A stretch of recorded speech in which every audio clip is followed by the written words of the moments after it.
Believe you already received. The day I received the grace to believe I had received was a turning point. For so long, my prayers had been a cycle of hopeful asking followed by anxious waiting. I'd pour out my heart to God, pleading for a breakthrough, a healing, a provision. And then I'd start the agonizing wait for a sign, any sign, that my prayer had been heard. I'd search the horizon for a physical manifestation, a tangible proof that my words weren't just echoing into an empty sky.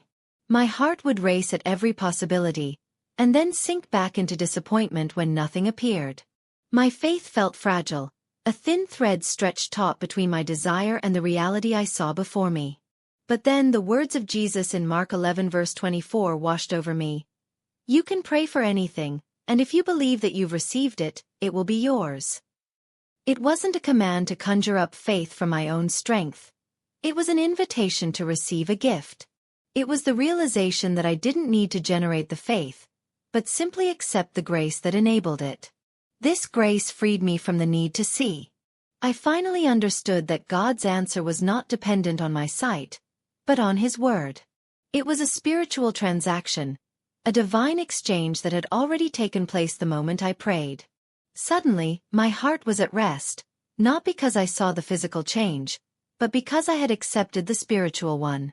My prayer life shifted from a hopeful wish to a firm declaration. I stopped asking and started possessing. My prayers became less about pleading for God to do something, and more about declaring what He had already done. It was no longer, "Please God, heal this," but "Thank you, Lord, for the healing you've already provided." This grace was the key that unlocked a new level of confidence in my walk with God. It was the unwavering conviction that allowed me to finally say, with a calm and settled heart, "It is done."